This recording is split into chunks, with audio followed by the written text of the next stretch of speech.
webinar, and she's okay.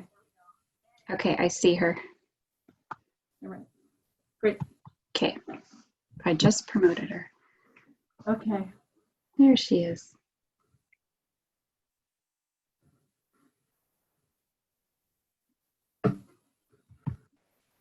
Yay. Oh, good. We got 14 people in. Good. I don't see any people, but good. Right. No, you won't. Thanks. Right. Hi, Lynn. Hi.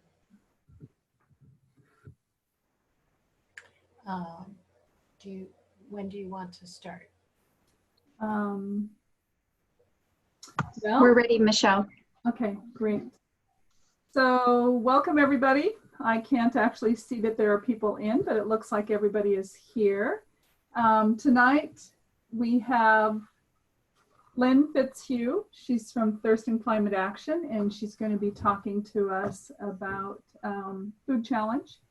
And Lynn, go ahead and introduce yourself some more. And if anybody needs to ask questions or anything, this is my first time running a webinar, so have patience with us. But you can just send it over the chat, and I will answer it the best I can, or at the end we can ask Lynn directly questions. Okay, thanks.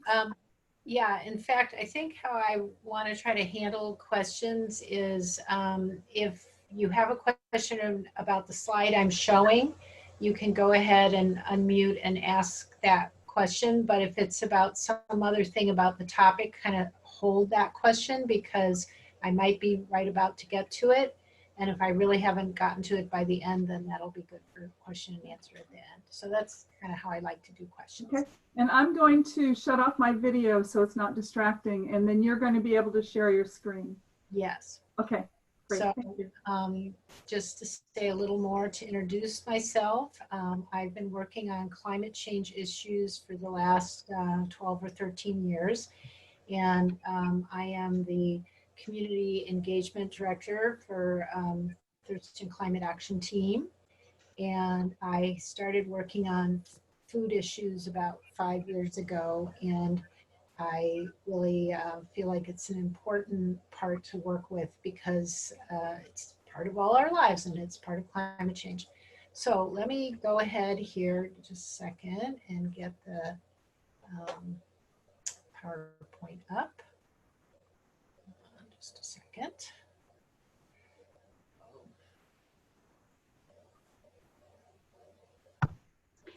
Lynn, this is Lindsay. I wanted to say that if participants do have a question, they'd have to go in and raise their hand, and then someone can, we'd have to unmute them on our side. Okay, would you do that, Lindsay? Would you keep track of if somebody has their hand up? And then... Yeah, Michelle or I will do that, yeah. Okay, perfect. That's great. All right, now share screen.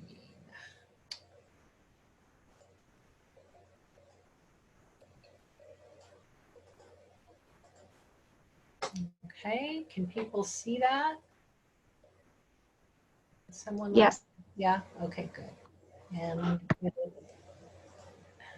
so that it's the whole, there we go. Okay, cool. All right. So why we're talking about this particular subject. This is an EPA chart before they took all their material down on what the greenhouse gas emissions are for the United States by sector. So you can kind of see in this that electricity is our biggest sector, transportation, and there's agriculture at 9%. So even though that's the smallest of these different sectors, it's a really quite significant part of our overall picture of greenhouse gases.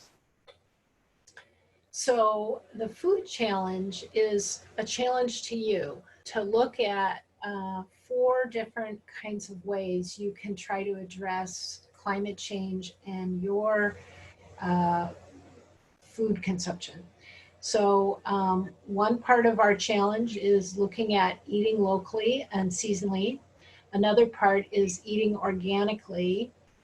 A third part is eating less meat and or dairy products. And the fourth part is wasting less food. So that's what I'm going to be covering as we go forward here. So how much could this matter? So some of you may be familiar with the book Drawdown. The author of it, about 5 or 6 years ago, went around to all the green environmental organizations saying, you know, can you tell me what the most important solutions to climate change are? And to his dismay, and to theirs as well, they couldn't tell him. They could tell him like what campaigns they were working on and that sort of thing, but they couldn't say like what would be the most effective solutions. So he got a bunch of graduate students and a grant, and they brainstormed all the various solutions to climate change that exist. And then they divided up and did research on them, and they eventually came up with a way of ranking them that had to do with both the amount of greenhouse gas reductions you would get, how much it would cost to do it, and political feasibility. And so in their blended list, this is what they originally came out with. And so you can see right there that number 3 is reducing food waste, and number 4 is a plant-rich diet or less meat. So right numbers 3 and 4 in a list of 80 things have to do with food. And so that's really why I started to focus on food and designed the food challenge, is because if we as individuals want to kind of look at what's our part, and then also systemically, there's things that we need to change about how we do food in the United States so that 3 and 4 are not the way they are. Anyone who's never seen this list before is like, refrigerant management, what is that? So I'll just say that and then we'll go on.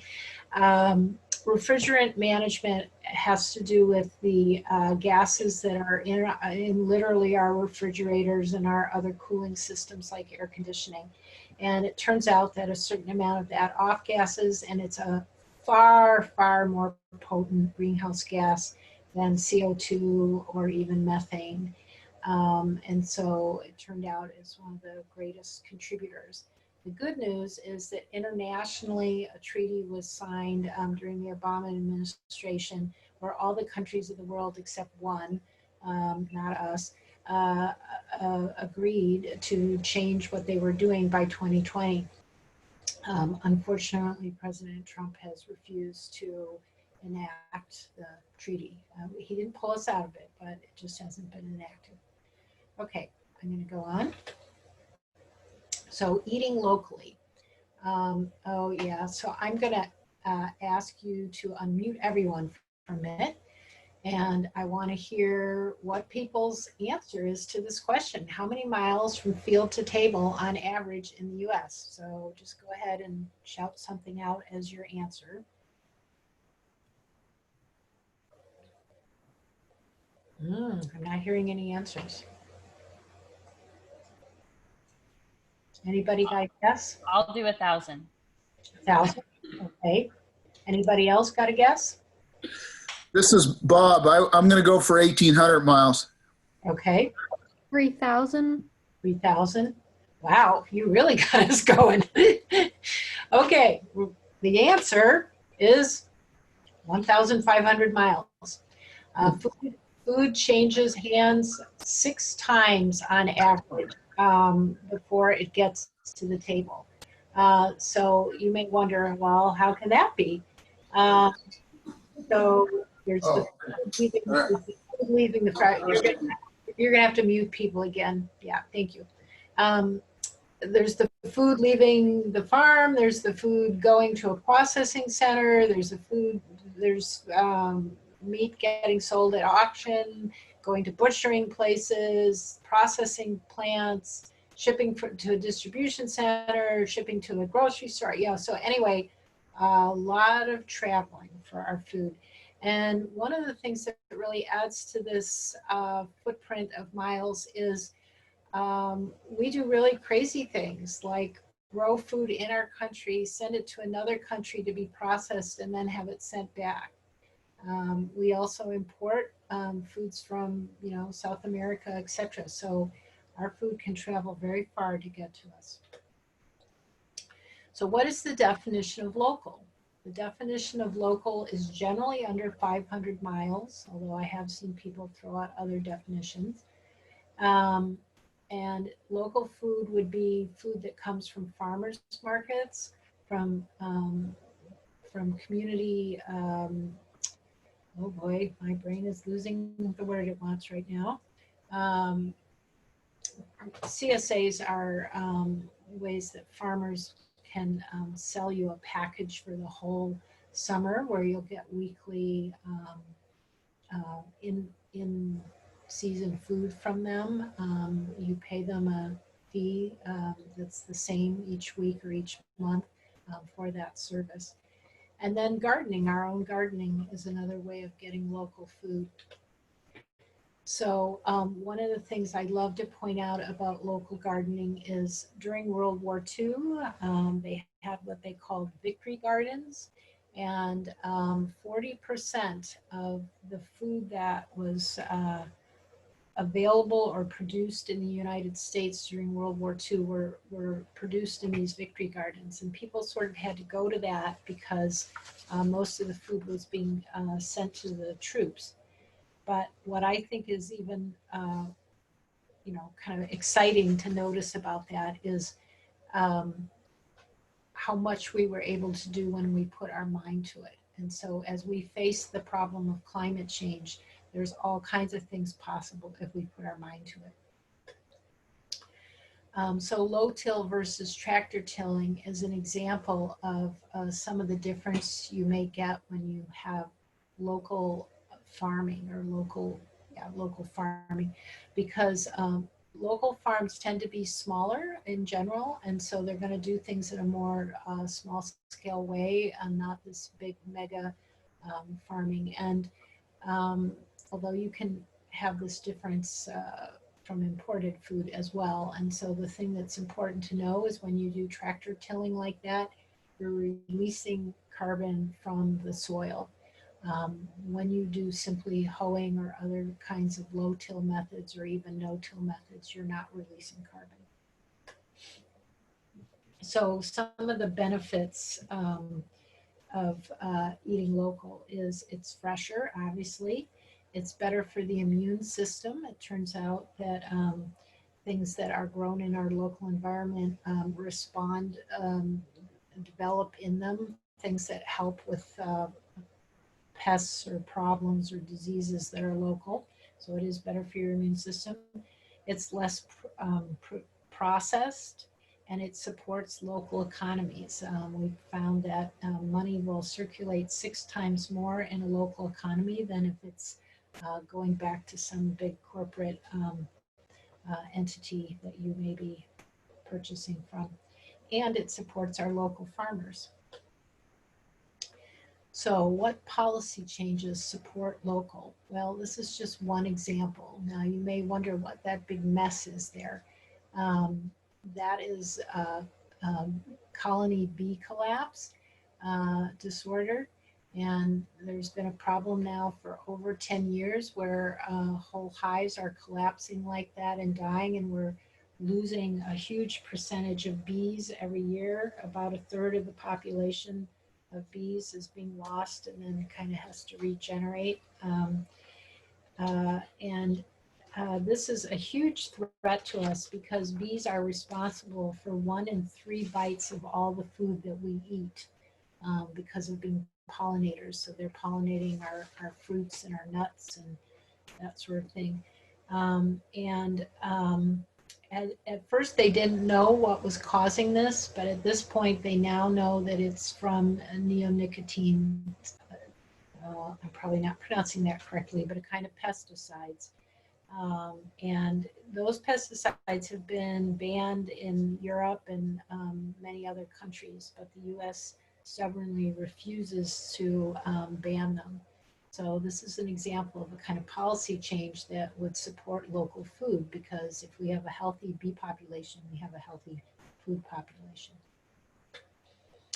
So we just talked about the eat local part of the food challenge. Now we're going to talk about the organic part of the food challenge. So this is sort of an alternative to a bar chart. Instead, it's a flower petal chart. So the longer the petal, the more you have of that. And so you can see as we go around the organic circle here that pretty much all of those are long and strong. Um, whereas conventional has a few things very strong and then a number of things not so strong. And you can kind of see the comparison between them too.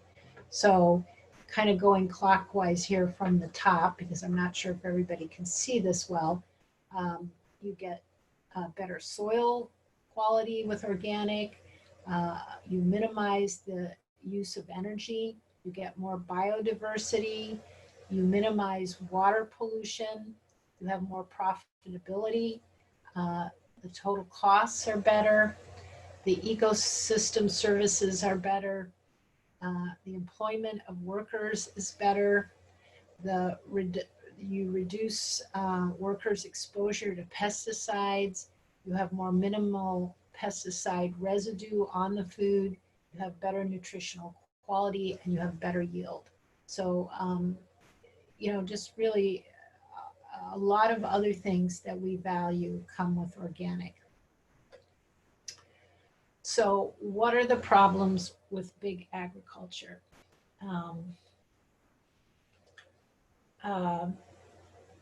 Well, first I want to actually give you a definition of organic. Synthetic fertilizers are not allowed. There are limits on pesticides.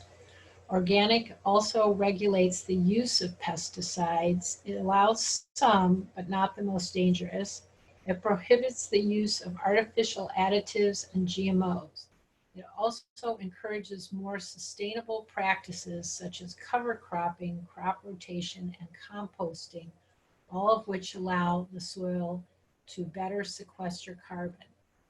Regarding meat, organic standards require that animals be allowed outdoor grazing and to be fed non-GMO feed, no use of antibiotics and artificial growth hormones.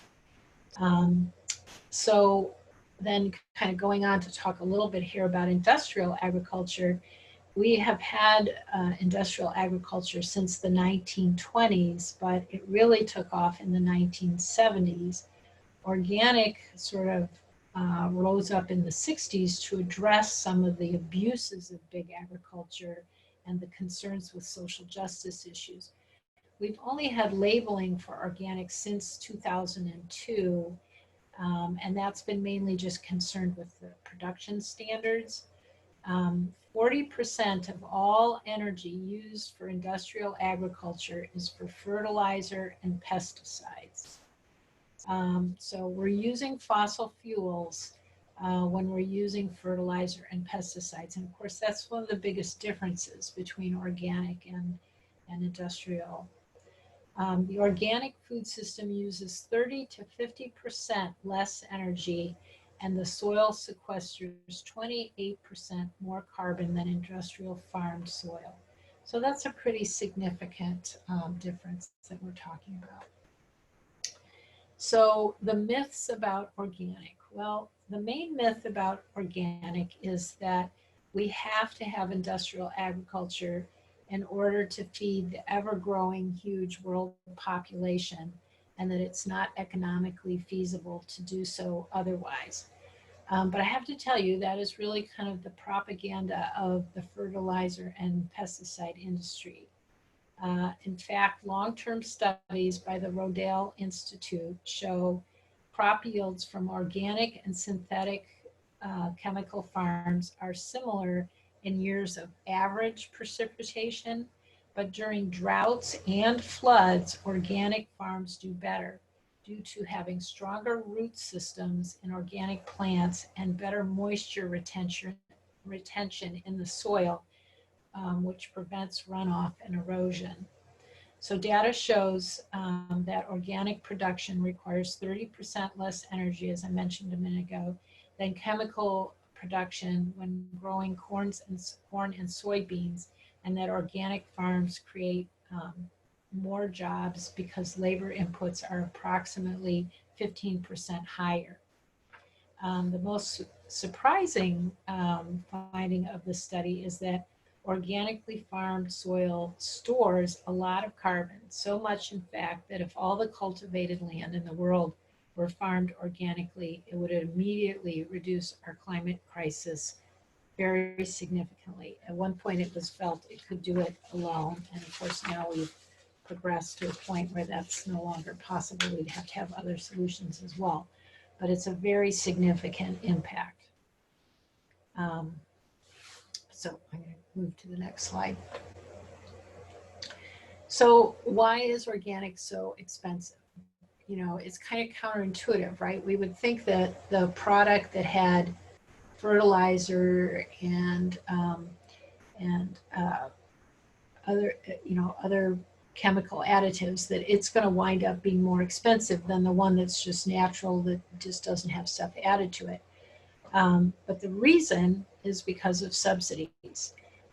Every 5 years, we have a new U.S. Farm Bill, and industrial agriculture receives huge subsidies under that bill, sometimes as much as $500,000 a farm. Organic farms usually do not qualify for these loans because they're smaller.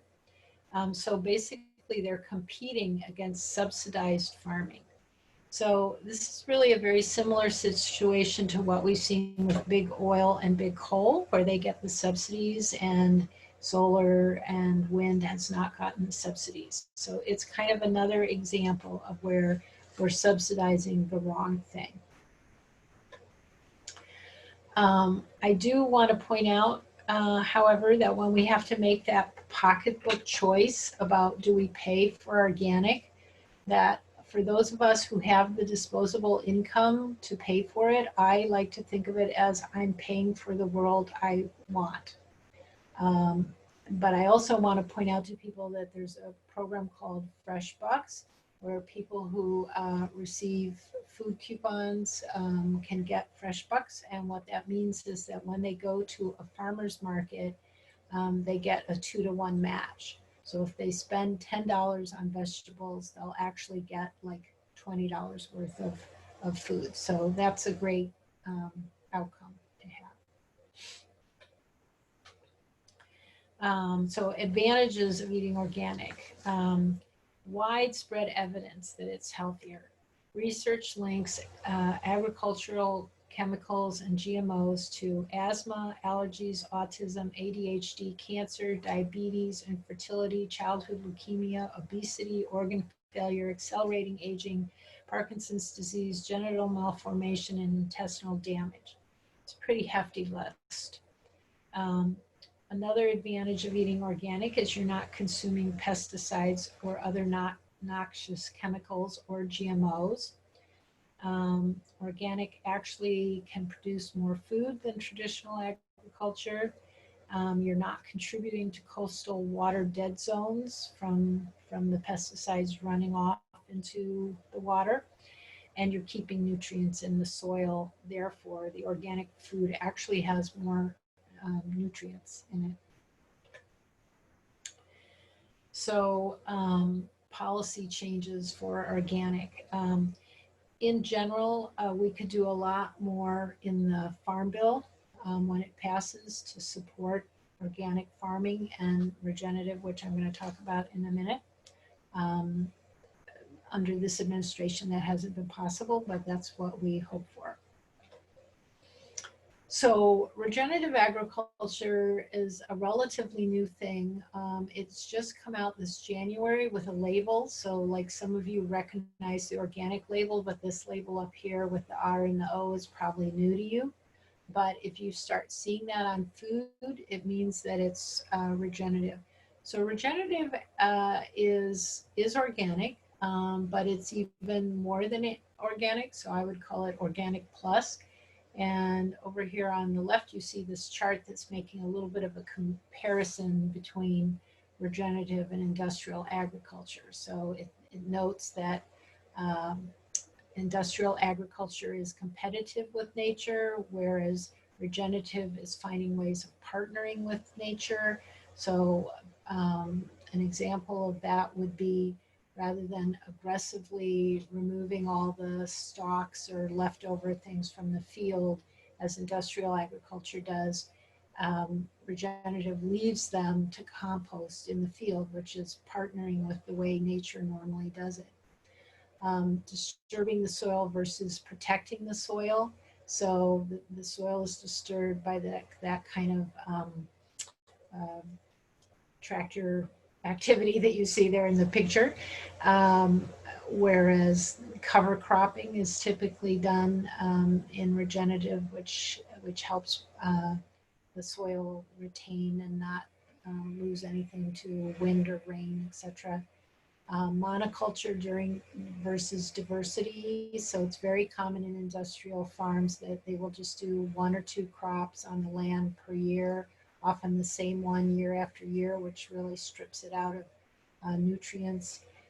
Regenerative will always plant a diversity of things, and they'll do a lot of rotating of what is planted, which is really good for the soil. Industrial is a reductionist model, and regenerative is a very holistic model. So there's a whole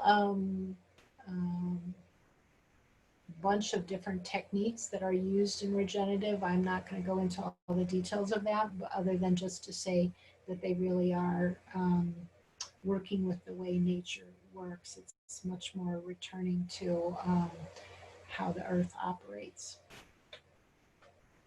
So that concludes our organic and regenerative section. And now I'm going to talk about meat, which is the third part of our food challenge.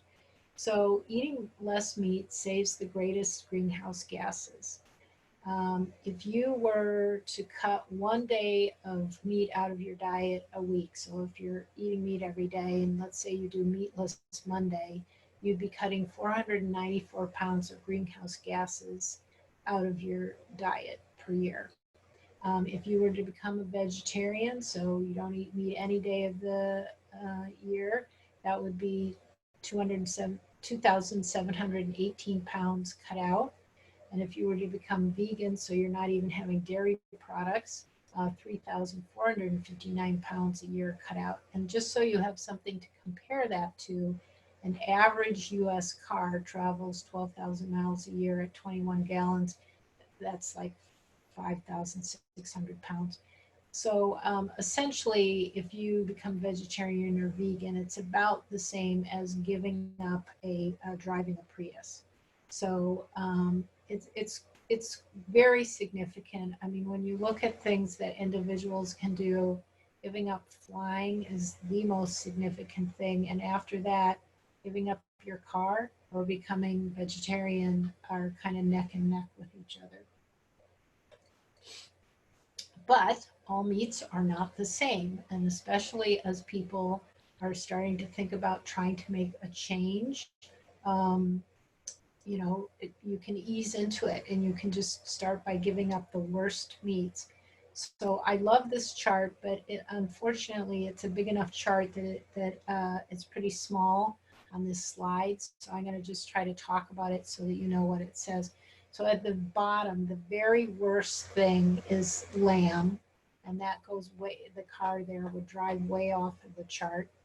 The next worst is beef, and the end of that bar, it's not an arrow, is where it actually stops. So you can see that beef is like 6 times worse than our top, you know, green car there. So there's quite a bit of difference between vegetables, which are at the top, and eating beef. So after beef, we have cheese, because of course it is produced by the same animals as the beef is. Then we have pork. Then on this chart, it says salmon. I have determined that they are assuming that you're flying that salmon across the country. So it's not quite as bad where we live. Then turkey, then chicken, then tuna. I think our salmon would be around where the tuna is. Eggs, potatoes, rice, and then you're going on down into more and more other vegetables as we go down this chart. So that gives you just a little bit of a sense about if you want to just start to try to change what things you're eating. So I'm just adding a little humor to this here. The cows are aware of this too. They tell you eat more chicken, but the chickens have the last say. They say eat more cow. So now we're into our joke section. This really is a cartoon about cow poops. Why does meat have such a high footprint? Well, there's a lot of reasons, but one of the biggest ones actually does have to do with gas. So both farting and burping that cows do release methane. Methane is a much more potent greenhouse gas than CO2. Part of why the cows are doing that, or the steer, is because we feed them corn, which they were never ever designed to eat corn, and it produces gas in them. However, that's not the whole, that is the largest reason that they have a high footprint. But in general, you are taking other food, which could be, I mean, we produce a different kind of corn for cattle than we do for humans, but you know, corn is a food that humans could eat. Soybeans is a food that humans can eat. We take food that humans can eat and we give it to animals. So we're producing protein in a much more energy intensive way. When you eat lower on the food chain, you can still get protein, but you're not intensifying it in this sort of a way. It is also the case that cattle require a lot more water. That you have to truck them here and there, including to the slaughterhouse, etc. There's just a whole variety of things that make meat a much less sustainable choice. Some of the advantages of eating less meat: you get less pesticides and poisons in your system, no meat-borne illnesses, it's heart healthy, causes less obesity, can feed the whole planet, literally. Like if we were eating low on the food chain and not concentrating it into meat, we would be able to feed the whole planet, and you're not responsible for animal cruelty or death. So what about vegan? So as we already noted, it has a much lower carbon footprint than even being vegetarian. There are some health things that one needs to pay attention to if you eat vegan. You do have to make sure you get your B12s and your omega-3s in other ways. Yeah. So I don't know if people have seen these kinds of pictures before. That's why I make a point of putting them in here. These CAFOs are confined animal farm operations, and they're pretty shocking. I mean, these pictures you see are how the animals live. They crowd them in that much, and in many states there are actual laws making it illegal to take photos like this, because they really don't want you to see the conditions under which the animals live. So one of the food policy changes that we could have is to require more humane treatment of animals. So that concludes the food part of the challenge, and now we're going to talk about the food waste part of the challenge. So 40% of food in America is actually wasted, and that's wasted at any point in the food chain. You know, whether it's wasted in the field, which a lot of food does not make it out of the field. We have sort of beauty standards for food, and if it doesn't meet that standard, it gets left. Some of it spoils while shipping or in processing centers. Some of it spoils in the grocery store or in the restaurant. However, 25% of it is wasted by us once we get it home. So that's like, you know, the leftovers that spoil in your refrigerator, or the lettuce that spoils in the refrigerator before it gets used. So That can cost a family of four between $1,365 a year to all the way to $2,275 a year. So it's, a significant thing. Ways you can reduce waste. Label leftovers in the fridge with a date. Don't wash produce till you're ready to eat it. Preserve or freeze surplus fruits and vegetables. Use smaller plates so you don't take too much. Plan a menu and buy what you need. Avoid impulse buying or eat perishable items first. Use what's in the fridge before buying more. And then, of course, the food packaging problem. I think we've all had the experience that, you ask for something in the store and you think they're going to hand you an actual food item and it comes wrapped in 3 or 4 layers of packaging. This is really a very unfortunate situation. It's hard to get good statistics on food packaging, but in one European Union study, it suggests that 10 to 11% of all of our greenhouse gas emissions had to do with food packaging. So if you remember the pie chart I showed you at the very beginning where I said 9% is agriculture, yeah, that's without the shipping. That would have been out of the transportation sector of that pie. And it's without the packaging, which would have been under the manufacturing section of the pie. So when you start to attribute all those things to our food, then you start to look at 20, maybe 30% of that pie really has to do with our food. So solutions to this would be, buying things in bulk, bringing your own containers in places where you're allowed to do that, like, your own mug to Starbucks, buying less processed foods to begin with, and trying not to get to-go things. So those are some of the solutions. I have to mention my pet peeve, which is bottled water. It's 1,000 times more greenhouse gases than tap water. And that has to do with the oil that goes into making the bottles. 1.5 million barrels of oil a year are used for one-time use only bottles. 86% of the bottles go into the landfill, even though they are recyclable, where they take 1,000 years to biodegrade. They ironically leak toxins back into the groundwater. 50 million barrels of oil are used annually to pump the water, to process the water, to transport the water, and to refrigerate the bottled water. And as it turns out, 40% of it is just tap water anyway. The PET plastic has hormone disruptors in it.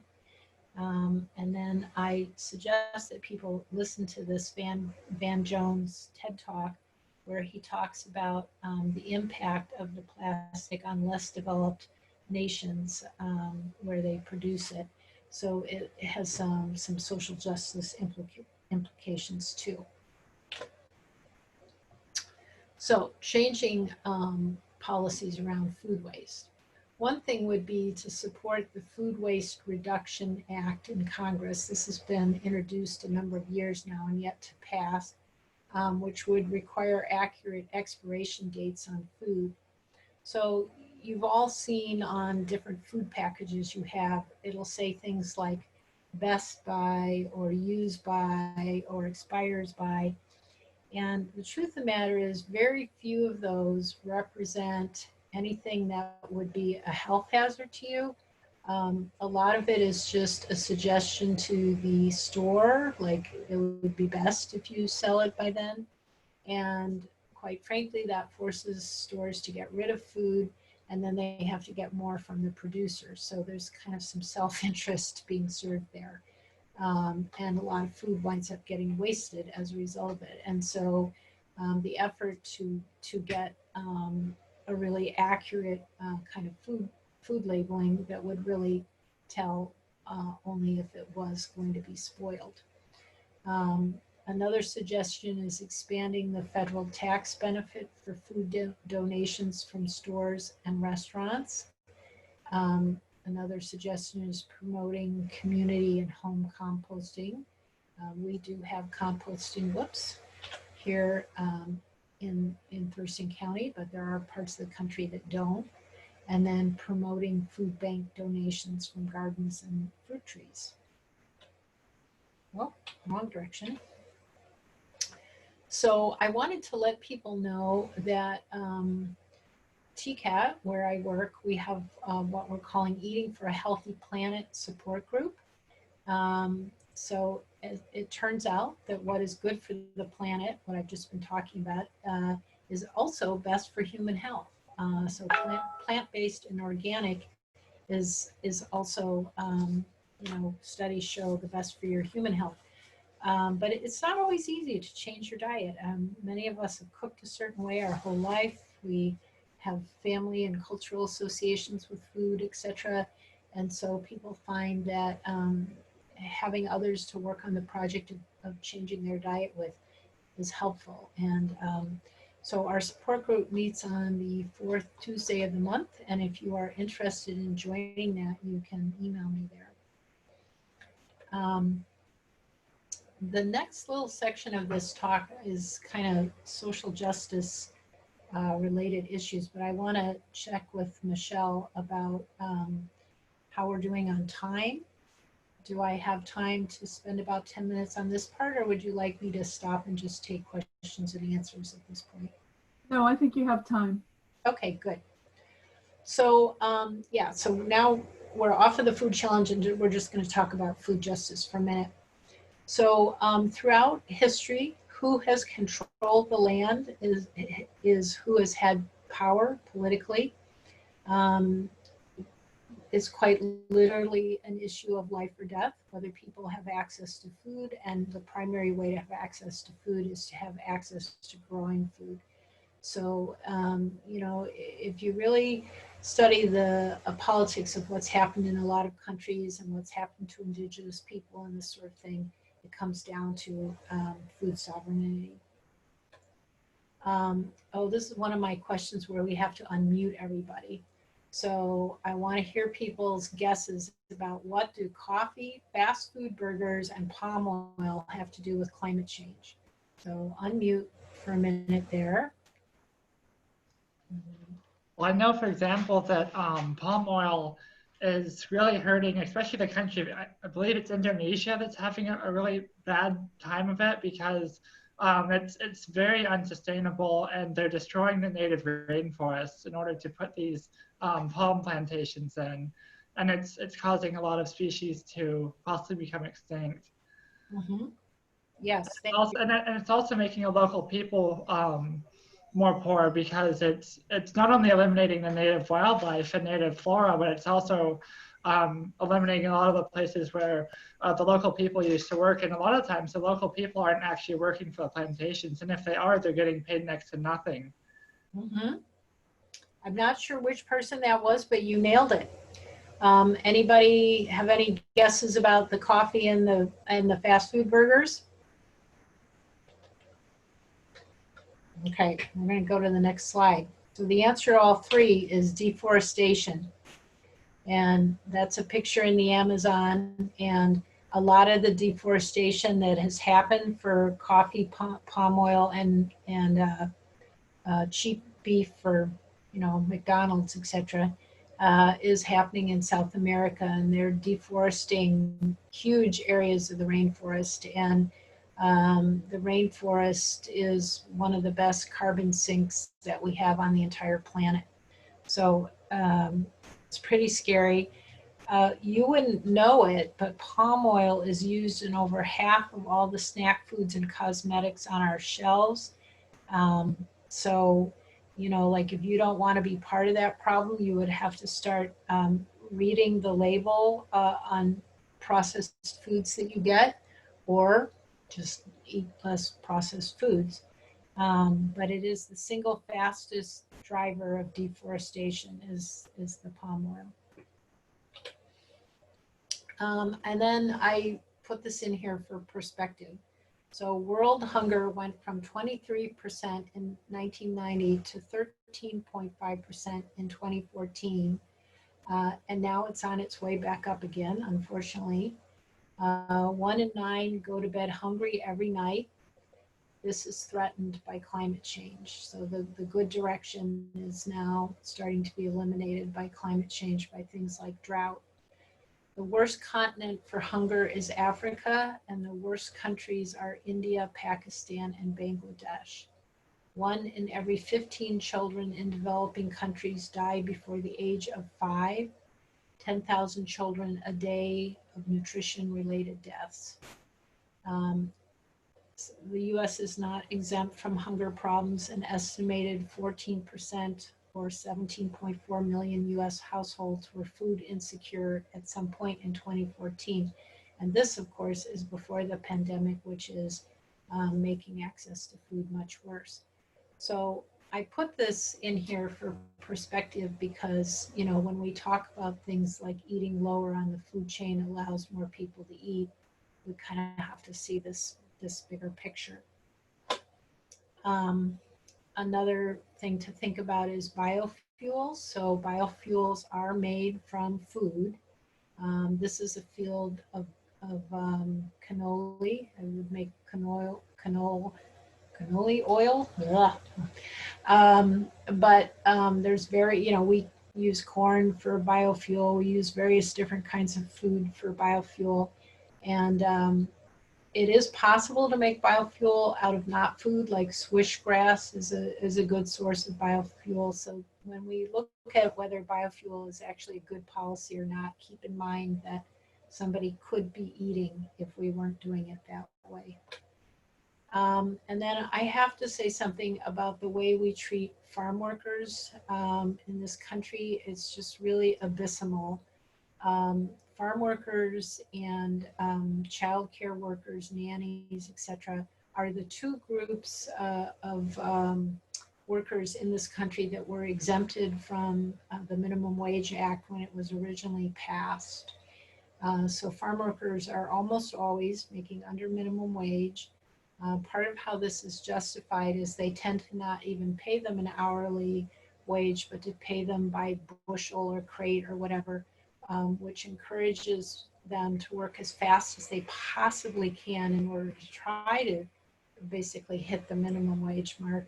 But the faster you work, the easier it is to injure your body, and they're not provided with any kind of health care benefits. They work in the hot sun. They often don't have access to water or toilets. They've been frequently sprayed with pesticides while in the field. The women are subjugated to sexual harassment quite frequently.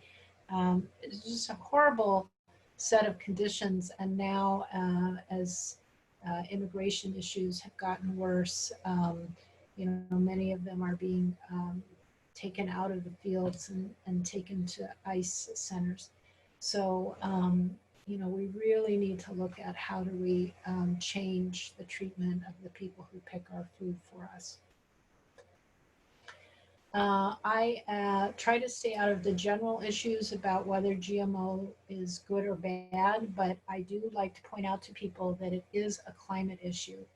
And it is a climate issue because the seeds are sterile, and then they are also hybrid. And so as big companies like Monsanto are driving more and more farmers to get these sterile seeds so that they're dependent on buying the next year's seeds from them.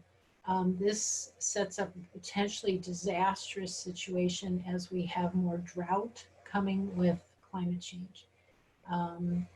Also, the non-hybrid seeds, seeds that are, have adapted to their local environment over hundreds of years, have more resiliency for what that particular area may face in the way of pests or that sort of thing. So from my point of view, this couldn't be worse timing as we head into climate change to have this kind of GMO situation. So I always like to end with this cartoon. It's my favorite cartoon. The speaker is listing off all these things we'll need to do to fix climate change. And I would say, better foreign policies would be on that list. And someone in the audience is saying, what if it's a big hoax and we create a better world for nothing? So I invite you to the better world we're going to create for nothing. So that is the end of my slideshow. And oh, there's a lot more people here than I thought. At this point, if people want to raise their hand, and we'll call on people and see what kind of questions you have.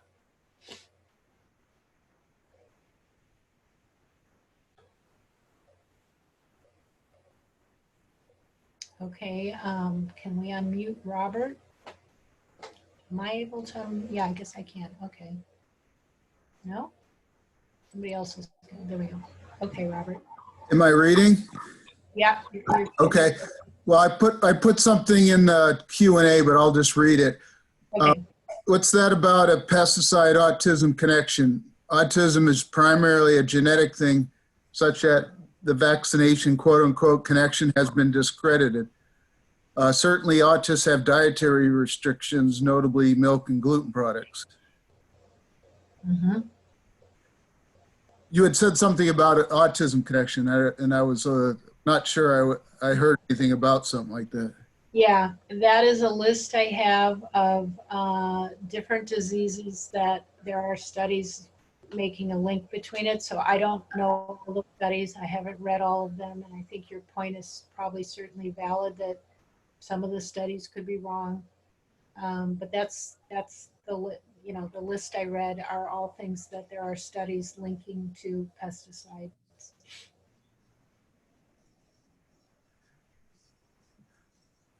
Okay, thanks. Mm-hmm.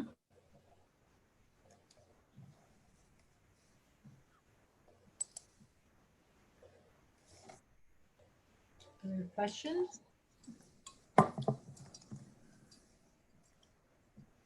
Okay, well then I'll ask the audience a question. So having taken in what I said about the food challenge, um, not everybody's going to do all of that. Not everybody's going to even do one of those things. But part of the way the food challenge is designed is for you to figure out like what's a part that feels doable to me? What's a part that I feel like I could try to work on that in my family? Like I could work on trying to reduce food waste, or I could work on meatless Mondays or whatever. So my question to you as the audience is, as you reflect on what you heard tonight, what stands out to you? What's sort of a takeaway for you, or what's something that you want to kind of try to take on?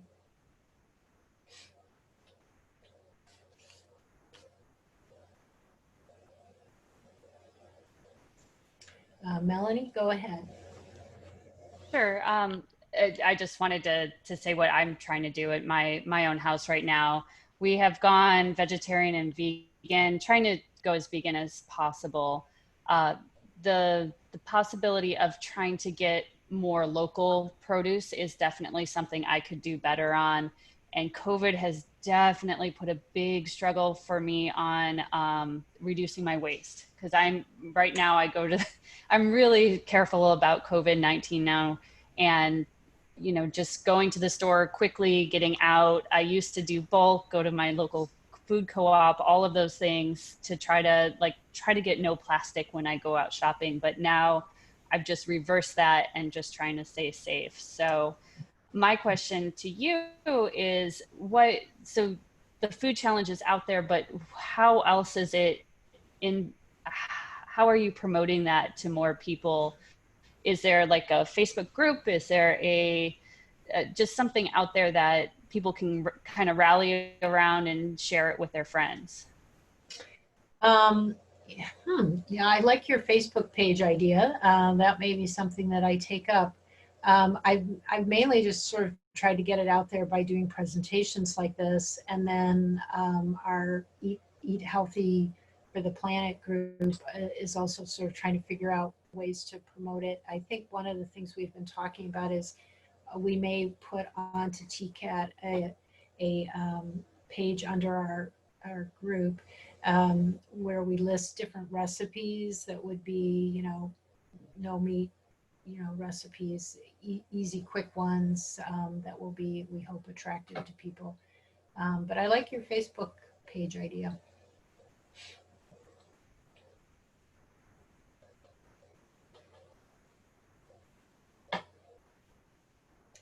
What are challenges that other people notice when you try to think about working with the food challenge?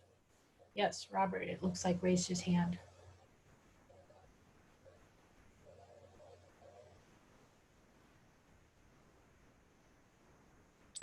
Can you hear me? Yeah. Okay. Anyway, you know, initially what the last person mentioned about the COVID, and that's caused some challenges. Now stores are either letting you bring your own bags in and bag yourself, or sometimes now some of the stores are actually using your bags and bagging it for you. So I was not happy with that plastic for a little while, but a lot of places have kind of gone away from now that we're in later phases. Mm-hmm. The other thing that I would bring up is, you know, as I've done a lot over the last year to reduce plastic, especially after finding out that not much of it is really even recycled. You know, I mean, that was one of the reasons. But once I found out that like places in Asia, their water and lands are covered with plastic, and of course we got the plastic gyres out in the ocean. You know, that made me change big time on that. So I just that was appalling to know that very little that's actually recycled. And, Yeah. and American people, I mean, I know some people that were like, how dare China not take our products? Oh, really? Oh, so what would you do if they wanted to send us all their garbage and our land? So I don't know, people are a little entitled there. Yeah, thank you for pointing that out. I also noted that that was an interesting reaction we had. Yeah. It was, you know, I mean, every community in the U.S. that was sending their stuff over there had the problem at the same time. And it's been sort of interesting to watch different cities kind of struggle with different ways of trying to solve it. And, you know, I guess you can melt the plastic down and make those like plastic park bench kind of things and stuff. So yeah, they're struggling to try to figure out how to redo it. Mm-hmm.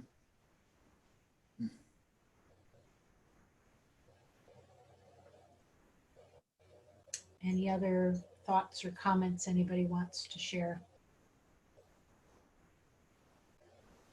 If you don't know how to raise your hand on this, oh, Melanie's raising her hand. If other people don't know how to raise their hand, it occurs to me that we should explain how to do that.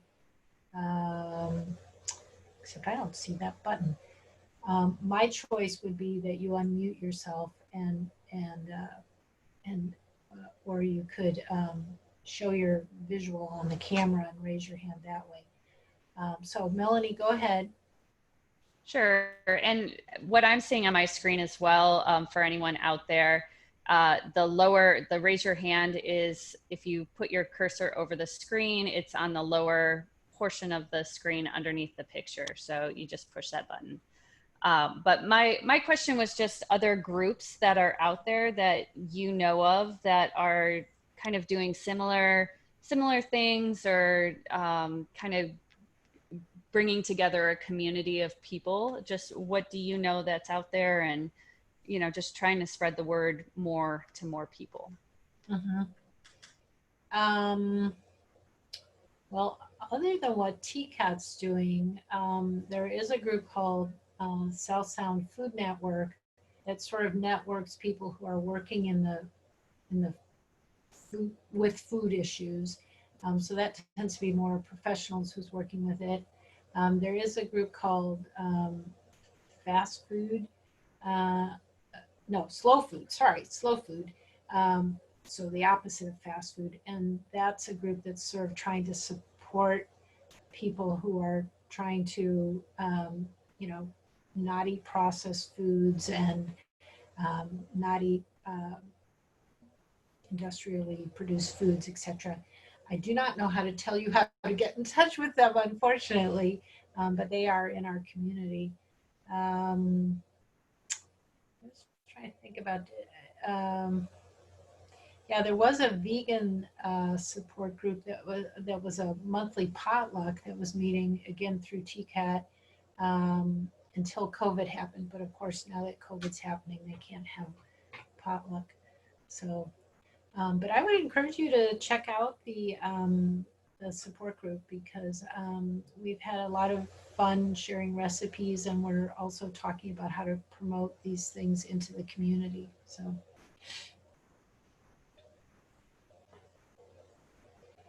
Okay, if anybody else is wanting to raise their hand but can't figure out how to do it, turn your camera on, which you can do by moving the cursor down at the bottom, and it's over in the left. And there's a line through your camera right now, and if you click there, it will make you visible. And then you can raise your physical hand, and I'll be able to see your physical hand.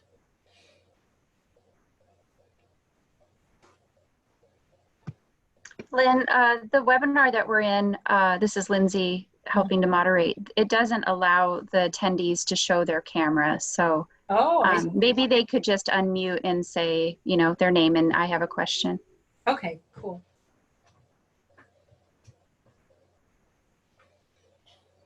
Well, we may be at the end of questions, I'm gathering. Lynn, this is Michelle. I had a thought. You were wondering how to get kind of a fun way to get the word out. Bayview Catering does their cooking school, and once COVID has relaxed and people are gathering again, it's a really good way to actually set up for about at least 20 people to show what you can eat and foods and how to prep. And so that's Barb, I believe, is the connection over there, but that's kind of a fun way to get people interested too. That does sound like a good suggestion. Sorry, I had to let the cat out. Thank you for that idea, Michelle. All right, well, thank you all for taking time on a Friday night to come out and hear what I have to say. I hope some of you will take up the food challenge in whatever way you decide to, you know, work on whatever part of that you can. And if you are interested in joining the Eating for a Healthy Planet support group, you can just email me at lynn@thirstonclimateaction.org, and I will get you the link information so that you can join it. So thank you. Thank you for speaking to us today. You're welcome. Bye-bye. Bye, thank you. Bye.